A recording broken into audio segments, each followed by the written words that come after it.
Sebagai orang tata negara, saya melihat ada perlakuan yang keliru dari bangsa ini terhadap TNI dan Polri. Anda lihat saja kekeliruan kita sekarang ini ya. TNI itu tidak bisa merumuskan kebijakan, dia tidak bisa mendefinisikan postur pertahanan. Kebijakan di bidang postur pertahanan tidak didefinisikan secara teknis tidak didefinisikan oleh TNI secara organik. Itu didefinisikan oleh pemerintah melalui Kementerian Pertahanan. Jadi TNI per teknis itu cuma melaksanakan polisi tentang postur pertahanan yang didefinisikan oleh dalam tanda petik sipil Kementerian Pertahanan. Polri dia rumuskan sendiri, dia laksanakan sendiri. Itu kelemahan terbesar, itu yang melahirkan semua yang kita dapatkan sekarang. Satgasus bikin sendiri, mimpi sendiri, bikin keputusan, laksanakan dan tidak bisa dikontrol. Anda bisa bayangkan, di situ kekeliruan fundamental dari perspektif konstitusi. TNI, padahal Anda tahu, kalau Anda cek Undang-Undang Dasar 1945, Anda temukan pasal 30 ayat 3 dan ayat 4. Beda cuma definisi fungsi, tapi statusnya sebagai lembaga sebagai aparatur negara, polisi, tentara dan polisi itu punya aparatur negara, yang satu itu bertanggung jawab di bidang pertahanan dan yang satu bertanggung jawab di bidang keamanan, penegakan hukum, keagamaan, statusnya adalah organ negara.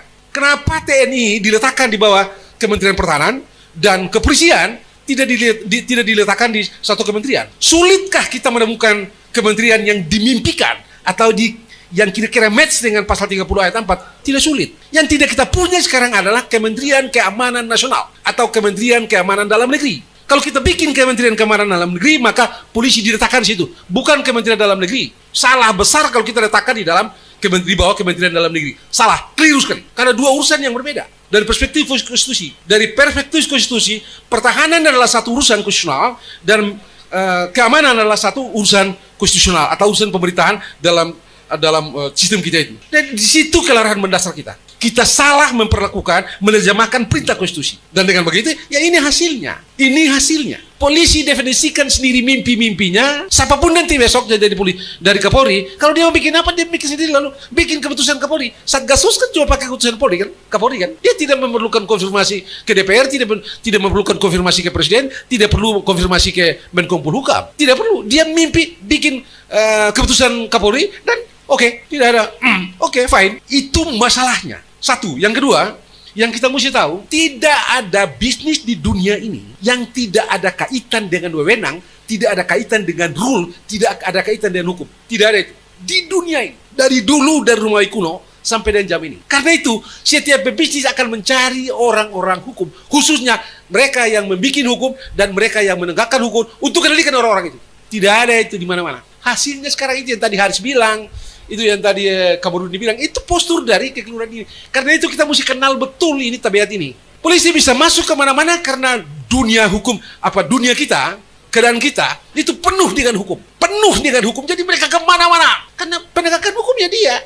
30 ayat 4 memberikan kewenangan penegakan hukum pada polisi. Tidak ada yang lain. Sementara orang bisnis tahu bahwa tidak ada satupun bisnis yang tidak ada kaitan dengan rule, tidak ada kaitan dengan otoritas, tidak ada kaitan dengan kewenangan. Semuanya berkaitan. Dan siapa itu? Yang paling mungkin cuma polisi. Peganglah dia dan fight. Itu yang terjadi. Itu yang terjadi. Ini yang mesti kita definisikan. Ini yang mesti kita kenali. Nah, dengan lalu ya memang dalam praktek ini keliru lagi dalam setup undang-undang kepolisian misalnya. Betul, bagus. Sebenarnya dari segi tata negara, cara mereka men-set up undang-undang kepolisian kita men-set up cara mendapatkan Kapolri sebenarnya bagus. Cuma sayangnya dalam implementasi jadi ngawur. Ngawurnya begini, Anda jangan lupa ya, tidak ada penguasa di dunia ini yang tidak menggunakan law and guns untuk memukul semua lawan. Tidak ada. Semua cuma dua itu. Kalau tidak tentara, polisi. Hukum dan senjata. Guns and law. Coba Anda lihat ya betapa buruknya sistem rekrutmen. Tadi saya setuju gitu ya.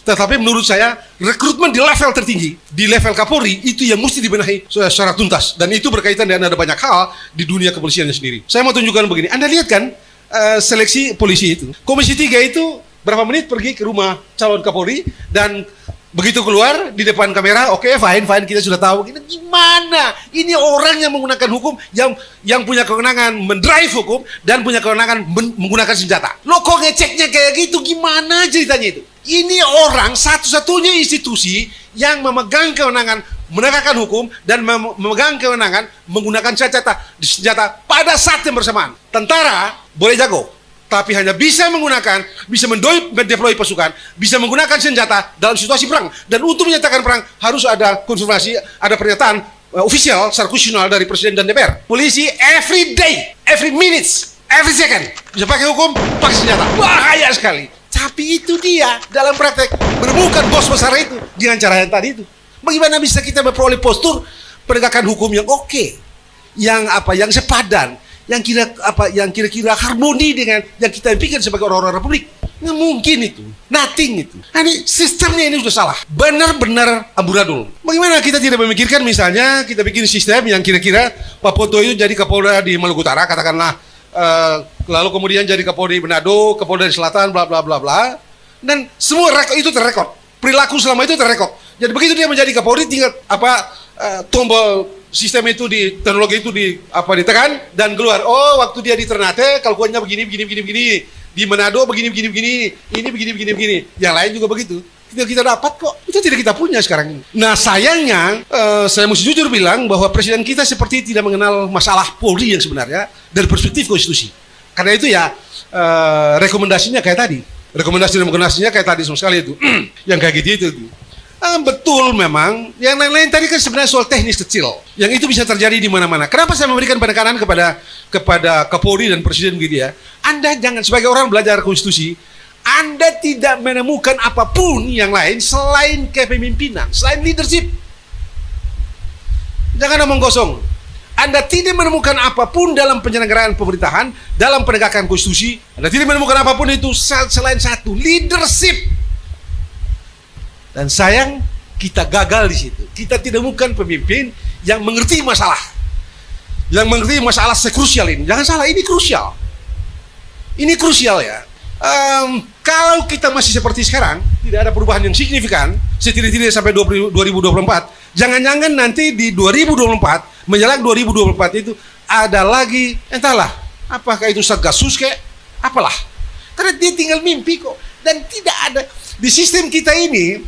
Di dalam politik ya, polisi memiliki kewenangan masuk di dalam KPU. Jangan salah itu, dia masuk ke dalam KPU. Bagaimana caranya gampang kok, suruh bikin ribut lalu dia bisa masuk kok. Kan keamanan tuh, pegawai dan segala macam itu. Ini mesti waspada orang-orang politik ini.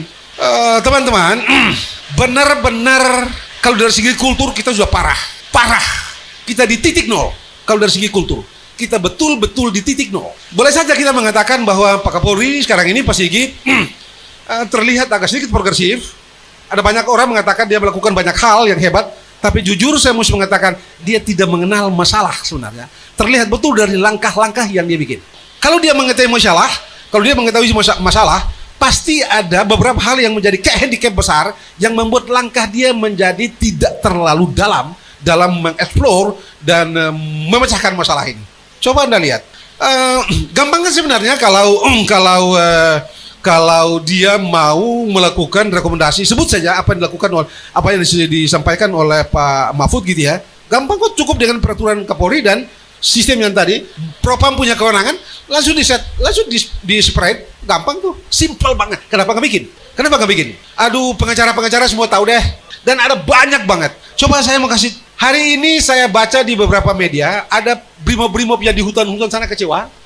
Mereka bilang ada di kota-kota, yang tugas di kota-kota itu enak aja merusak ini citra polisi. Kami di hutan ini kayak begini, entah bagaimana itu. Kami kayak begini. Satu di Sulawesi Barat coret kantor polisi, bilang ini Raja Pungli, korupsi. Dia coret juga mobil lalu lintas, ini Raja. Polisi coret kantor polisi coret mobil polisi. Hari ini di Maluku Utara ada teman-teman polisi di sana yang melakukan perbuatan tidak bagus terhadap mahasiswa, dan cuma bagusnya ya Polda di sana mulai menangani begitu ya. Ada begitu banyak fakta busuk yang menunjukkan bahwa betapa parah kultur di dalam kepolisian. Saya tidak bikin penelitian, tapi orang mengerti di Maluku Utara itu ada satu kepala daerah yang ditakuti oleh polisi. Di Maluku Utara, di kampung saya, ada satu kepala daerah yang ditakuti betul oleh polisi. Bagaimana bisa begitu? Hanya karena kepala daerah ini berteman dengan bekas bos polisi. Anda bisa bayangkan sistem, ada shadow system gitu. Sistem formal yang beroperasi itu dikendalikan oleh orang-orang yang dalam tanda petik memiliki macam-macam. Ini kan untuk alasan apapun ini buruk dalam semua aspek. Jadi, saya rasa kalau kita mau fundamental, segera ubah undang-undang kepolisian. Ubah segera kepolisian, segera belum terlambat, bentuk Kementerian Keamanan Nasional. Urus keamanan nasional. Lalu kita definisikan seberapa besar, mari kita kita berusaha sebaik mungkin untuk menemukan pengertian yang tepat dari konsep penegakan hukum yang ditulis dalam Undang-Undang Dasar itu. Karena itu menjadi pangkal polisi ada di mana-mana. Polisi di BNN, polisi di BNPT, di mana-mana. Itukah yang dimaui dengan konsep penegakan hukum yang ada dalam konstitusi? Ataukah kita perlu beri tafsiran lain, sehingga begitu kita batasi tangan mereka kemana-mana? Gampang kok. Kalau saya bisa sarankan kepada Menteri Polhukam aja diubah menjadi Kementerian Keamanan Nasional. Fungsinya di dalamnya termasuk memberikan koordinasi, persis seperti sebagian yang ada sekarang. Karena begini, Anda boleh cek Undang-Undang Dasar, koordinasi itu bukan tugas pemerintah. Koordinasi itu bukan urusan konstitusional. Koordinasi, integrasi, sinkronisasi, and so on, yang sejenisnya itu urusan manajemen. Karena itu dulu waktu zaman Pak SBY, waktu bikin undang-undang kementerian, saya bilang bubar itu Kementerian Nasional, Kementerian Koordinasi, bubar karena tidak ada basis dalam konstitusi, nggak ada. Urusan pemerintahannya keamanan, pertahanan, perikanan, yang lain-lain itu bukan koordinasi, tidak ada itu. Bullshit, salah. Ubah ini Kementerian Keamanan Nasional atau apapun namanya, di dalamnya secara teknis bisa mengkoordinasi tindakan-tindakan penegakan hukum, macam-macam itu silakan saja. Tapi konstitusi menghendaki harus urusan pemerintahan. Menurut saya ini harus dilakukan. Organisasi sekarang juga nggak bisa. Pengawasan yang dilakukan oleh Kompolnas, nothing deh. Nggak lah, udah deh. Nggak begitu ceritanya. Tidak begitu ceritanya. Apa yang bisa dia cek dari perilaku polisi dalam melakukan penyidikan? Apa? Nggak bisa. Tidak ada. Sementara ini yang menjadi masalah besar bagi kita. Menurut saya, di masa datang, kalau tidak di undang-undang kepolisian itu, kita ubahlah konstitusi untuk men-set lagi satu organisasi menjaga apapun namanya itu, marwah atau harga diri atau harkat dan martabat penegak hukum, dan yang bersifat relatif independen, yang bisa every day, every minute masuk mengecek, kontrol tindak tanduk dari kepolisian. Tanpa itu nothing, Mbak. Tanpa itu tidak. Selamanya polisi dan penegakan hukum akan dikendalikan oleh orang berduit. Tidak ada cerita lain. Kalau tidak di set up segera pengawasan yang kredibel dan organ yang kredibel dan orang yang kredibel, jangan pernah mimpi ada hukum yang berpihak kepada Anda. Tidak. Hukum sepenuhnya dikendalikan dan diarahkan oleh mereka yang berduit. Tidak ada lain. Apa yang tadi Haris bilang, sepenuhnya itu tindakan atau praktek yang sudah terjadi jauh sebelum kita bernegara. Di Romawi kuno ini sudah terjadi. Di Amerika ini terjadi. Semua orang, politisi, pengusaha besar, cuma ada di dalam kepala cuma mereka. Tidak ada bisnis yang tidak ada kaitan dengan hukum, tidak ada kaitan dan kewenangan. Jadi kendalikanlah orang yang melaksanakan kewenangan itu, kendalikanlah mereka yang melaksanakan hukum itu, dan Andalah duit. Anda boleh curi di mana-mana karena Anda akan bebas. Karena tidak ada orang yang akan menangkap. Karena orang yang menangkap Anda, orang Anda, tidak mungkin Anda. Beres itu. Itulah yang terjadi. Dan itu yang akan kita terus lalui hari ini dan seterusnya. Kalau kita tidak ubah. Apakah sekarang kita masih memiliki harapan untuk kepada pemerintahan yang sekarang? Mudah-mudahan. Jangan-jangan Pak Mahfud itu sedang menanti, dorong saja itu isu-isu kecil itu, Haris nanti kasih, ini loh Pak, ini nanti loh Pak. Jangan-jangan diambil. Kalau dia memiliki keyakinan itu, ya kita bilanglah pada orang-orang sekarang ini, pertimbanganlah Pak Mahfud itu jadi wapres alternatif ya. Kalau dia memiliki itu, karena ini yang tidak dibicarakan orang kan. Hidup hari-hari itu tadi yang Haris bilang itu. Orang udah susah, jual buruh ditangkap. Yang besar urus yang besar, yang kecil urus yang kecil. Semua diduitin. Ngaco nggak itu? Yang kedua, kalau Listio ini memang dia betul-betul memiliki kemauan, cuma karena ada handicapnya di kecil, dia aja suruh jadi wakil presiden. Jadi wakil presiden, lalu di atas nanti dia suruh dia kerjanya ya itu urusan penegakan hukum itu. Kalau sekarang di dalamnya itu terhadap dia mendapatkan komplikasi sesama teman dan segala macam, ya dia aja kita suruh ambil dia jadi wakil presiden gitu. Mana deh? Suruh dia jadi wakil presiden aja, lalu dia bertanggung jawab dalam kegiatan reformasi kepolisian karena dia mengerti. Jangan-jangan ini orang dia mengerti dunianya sendiri dalam itu, tetapi karena itu tadi ada blok sana blok sini dan segala macam, dia nggak bisa jalan.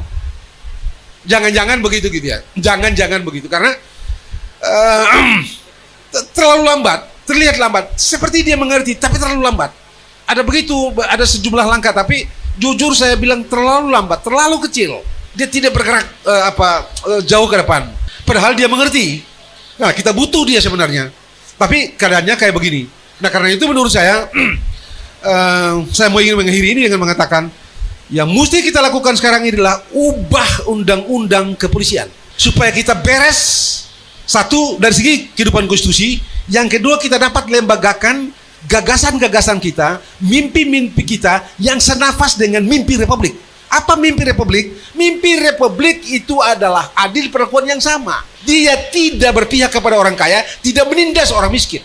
Itu mimpi dasar republik. Dan itu hanya bisa dilakukan oleh satu, aparatur yang beres otaknya, aparatur yang beres hatinya, di tengah sistem yang beres. Memang kita mesti akui, sistem undang-undang yang agak buruk-buruk sedikit jatuh di tangan orang yang baik akan baik. Undang-undang yang baik tapi jatuh di tangan orang bajingan akan jadi bajingan. Nah, tapi kan kita memiliki akal, kita bisa set up sistem itu sedemikian rupa sehingga kita mendapati orang-orang yang baik untuk mendrive soal-soal yang baik ini. Tanpa itu, Bapak Ibu yang saya hormati, teman-teman media yang saya hormati, jangan bermimpi ada perubahan. Jangan bermimpi ada perubahan. Anda baru lihat sekarang, tadi malam atau kemarin sore itu kalau tidak salah Pak Presiden kita menawarkan kepada grup Ciputra untuk masuk di IKN, mengelola 300 hektar di IKN. Apa yang bisa dikerjakan oleh orang kecil? Apa kalau yang begini ini tidak diproteksi oleh hukum dan tidak diberikan privilege dan macam-macam? Nothing. Itukah yang diberikan pada anak? Nothing. Tidak mungkin. Tidak mungkin sama sekali. Di tengah itu semua, sistem politik kita memang berpihak kepada mereka yang berduit. Akankah ini, kalau tidak sekarang, di 2024, ada yang mengenalinya, ada yang mau mengubahnya dengan sistematis atau tidak? Walau. Sebegini jauh, saya belum melihat ada satupun orang-orang yang beredar di lintasan, di fitur-fitur politik terbaru ini, bicara hal sefundamental ini. Jujur saja belum melihat. Cuma ada yang bola-balik bilang, ya kalau boleh temannya dia ini. Tapi saya kira itu ya, saya tidak tahu apakah Haris memiliki kemampuan dan koneksi yang bagus pada Pak Muftende atau tidak. Tapi saya dapat menyarankan dan saya kira supaya sehat kehidupan kita berbangsa dan bernegara, reformasi polisi akan berarti kalau kita awali dengan reformasi kultural. Dan di reformasi kultural itu kita tanamkan juga dalam undang polisi itu nilai-nilai etik, nilai-nilai moral yang senafas dengan yang dikehendaki oleh prinsip-prinsip republik. Kita bisa lembagakan di situ, dan untuk itu dapat kita ciptakan satu tatanan yang dalam tanda petik dia bisa mempromosikan mimpi-mimpi kita sebagai orang-orang yang beradab dan bermartabat. Tanpa itu saya rasa sistem ini akan terus-menerus berada di dalam kendali oligarki.